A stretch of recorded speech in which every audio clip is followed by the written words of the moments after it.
it going? It's your boy Gsluke here for our DFS value picks for this week's Mexico Open. Last week, we ended up hitting on quite a few of our picks, ended up having guys like Taylor Moore and Matthew Neesmith, Aaron Ryan, David Lipsky, and also Sam Ryder and Doc Redman have extremely solid weeks. All of them ended up being in the optimal or at least close to the optimal lineup, and as a result, really carried our DFS production. Of course, up top, we had guys like Sam Burns and Billy Horschel, also Xander Schauffele and Patrick Cantlay, but those are really easy people to hit on. You're really going to make your hay down low, so that was good to see. And in this video specifically, we'll of course be going over this week's value picks, but top 6 plays, price $7,500 and below for some of these large field GPP contests. Now, one thing to consider is that these are for large field tournaments. They're high risk but high reward plays that if they end up going ahead and paying off, could take you to the top like it did last week for us in a GPP. So with that being said, a lot to talk about. Let's go ahead and hop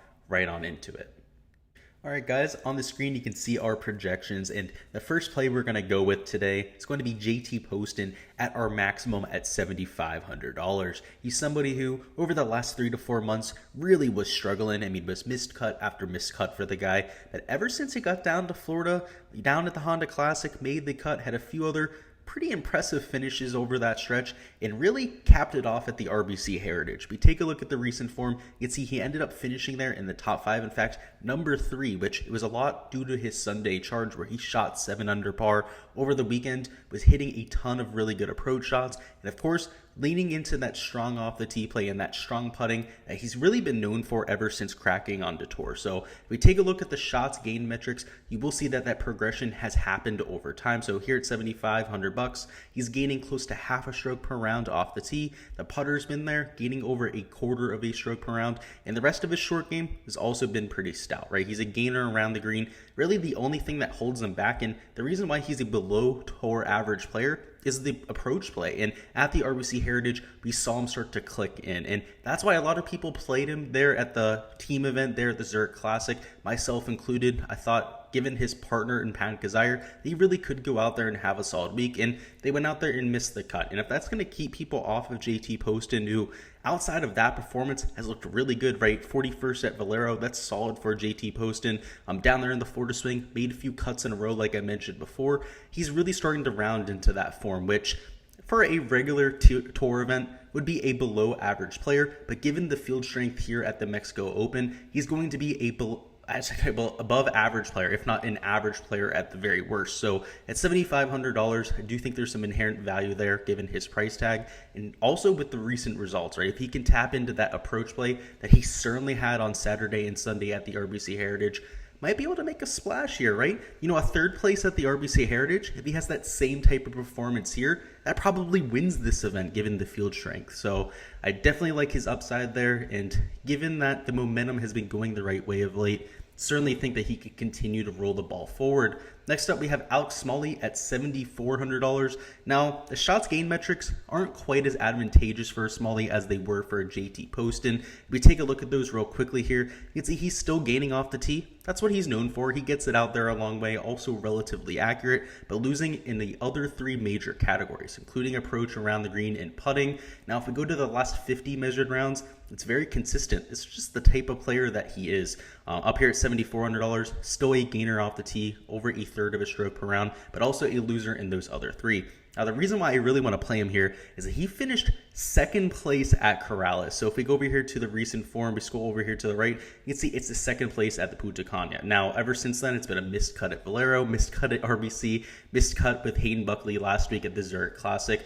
So that's why the recent form metrics look as bad as they are, but he has the comp course form that I'm looking for. The skill set fit, he's a bomber off the tee. He gets it out there a long way, which at this golf course, that's nearly 7,500 yards. That's going to be advantageous. He's also a streaky player. We've seen him make a ton of putts. At Corrales, the guy was making everything. And of course, he's streaky with the approach play. Has an absolutely beautiful swing, but very similar to a Garrick Higgo, it's going to go one way or the other. He's really going to go out there and hit a ton of greens, or he's going to miss a ton of greens. And given the fact that he's not the best around the green player, that gets him into quite a bit of trouble. You can see, of course, per round, he's losing quite significantly around the green. In fact, over his last 24 measured rounds, over a third of a stroke per round. One thing we know about this golf course, even though we haven't been there yet, is that they're past palm greens, and typically that means around the green play isn't very difficult. Again, I've talked about this multiple times this week, but my home course is on past palm grass, and it tends to be one of the easier surfaces to apply spin on. So for somebody like Smalley that might struggle when he's short-sided from time to time, this week might not have the same type of trouble. So I can give him a little bit of a pass around the green. We know he's going to be strong off the tee. We know he's certainly streaky on approach and with the putter. So this isn't a safe play, but in terms of winning upside, I mean, we saw him finish second place at this exact same type of comp course. So it's a lot really looking into that one performance. But given his off the tee play, Corrales, also a relatively long golf course. He was able to take care of that there. I like the course fit and somebody that I'll be taking a chance on at that price tag. Next up, we have Nick Taylor, who is a little bit more of a straightforward play. If we take a look at the shots gain metrics, you'll see exactly why we're targeting him. So first and foremost, he's a slight gainer off the tee. Very inaccurate, right? When we have these wide open golf courses, like what you have there with the American Express, where even at PGA West, the stadium course, one of the three courses in the rotation, the one that they're playing on Sunday, and of course for 2 rounds there, has a ton of dormant Bermuda. You can pretty much spray it wherever you want, and that's why Nick Taylor has had so much success there. Of course, the other 2 golf courses, La Quinta wide open, also the other course in the rotation, not that tight off the tee, the Nicklaus course.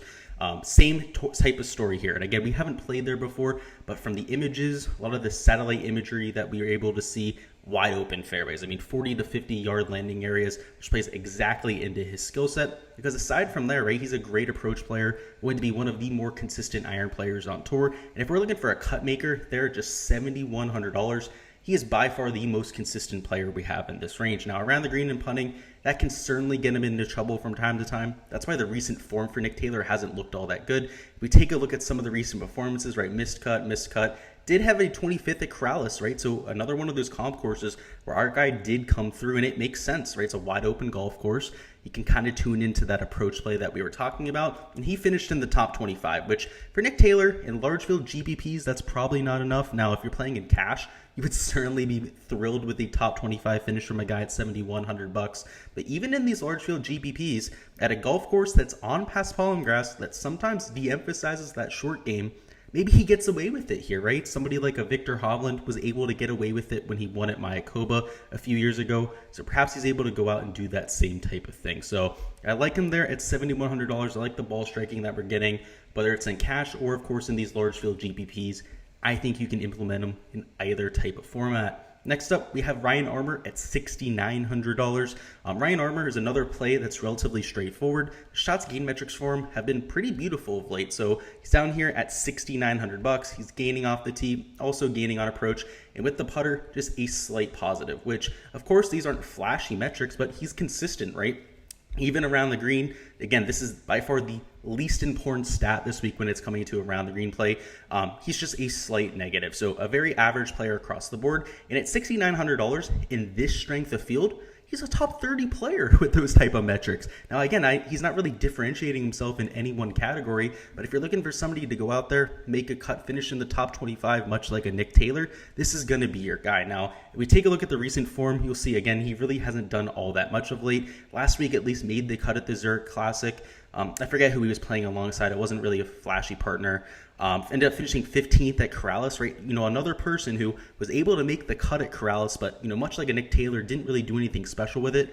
I'm okay with that with a guy at $6,900. So he's going to be by far the most consistent value pick that we have on here. Of course, also really nice price tag there at $6,900. But if you're looking to take down the 100K to first GPP, might not be the best play in that type of format. So, of course, with these value picks, sometimes I like to give you some of the safer picks. Sometimes I like to give you guys some of the more, wild picks, a little bit more volatile.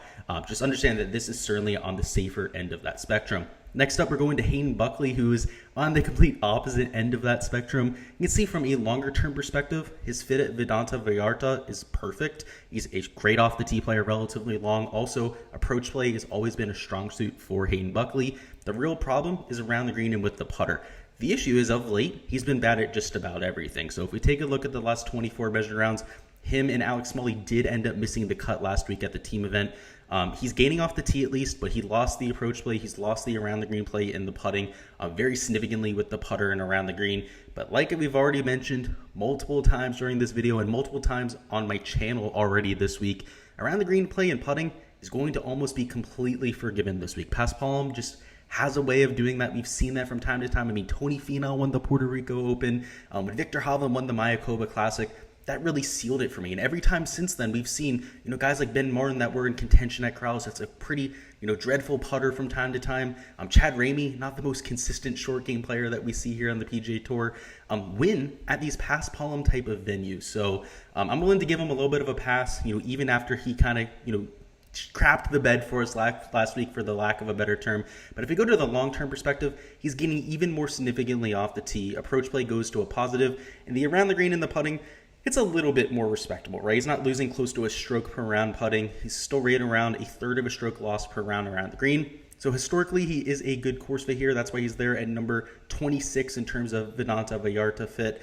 Just needs to figure out what's going on of late. And if he can turn that around, we've already seen the upside, right? A second place finish at the Sanderson Farms, an event that maybe from a visual or a skill set perspective might not be the best comp here, but from a field perspective and a scoring perspective, we're going to see a winning score in that 15 to 22 under range, are good comps. So perhaps he can get to that type of score for us, even though he's a little bit of a risky play.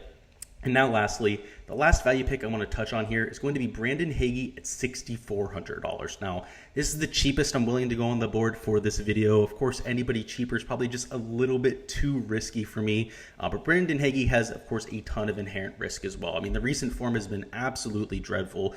The guy hasn't really shown anything to us of late. I mean, first off, missed cut, withdraw, missed cut at the Valero.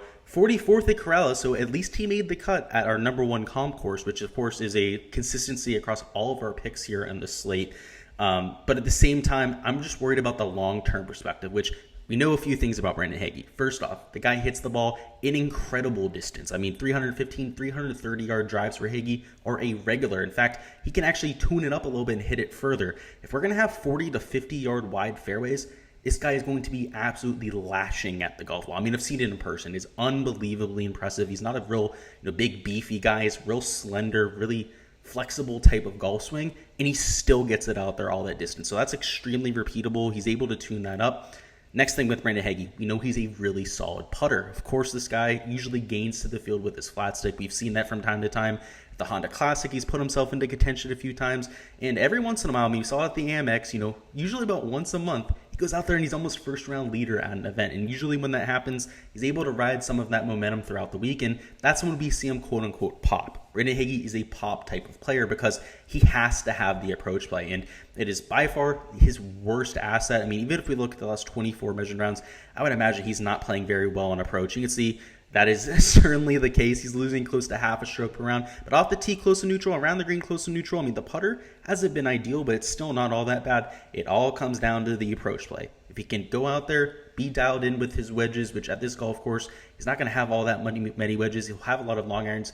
He tends to excel the longer away he is from the hole. So at a super long golf course, that plays directly into his skill set. And if he can turn that around, he's only $6,400. He's legit top 5 upside. I mean, he's got the putter, he's got the distance that we need. If we compare a lot of the other players around him, they just don't have the distance we're looking for. I mean, you have a few guys that have some distance, like a Ryan Brem down towards the bottom of the board. He's actually a little bit more expensive here.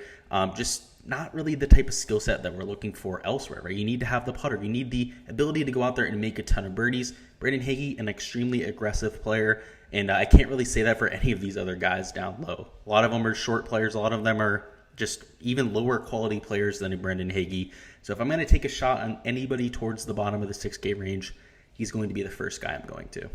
All right, guys, that's all I've got here for the value picks. Before you hop on out of here, go ahead and let me know what your favorite value pick is. $7,500 and below on Draftkings. Go ahead and fire away and let me know who you're taking. For me, gonna have to take JT Poston. He's somebody who, of course, just a great character on tour. A lot of people that I'm friends with or acquaintances with have connections to a JT Poston. So always like to see the guy having some success out there. And given the recent form, given the course fit, I think this is a good spot for him. So go ahead and let me know down below who you're taking, but would love to hear from you guys. And as per usual, look forward to our fades and sleepers. Either going to drop on later on tonight or tomorrow morning. We'll have to see, but ownership will be updated on Patreon for anybody that's a part of that here shortly.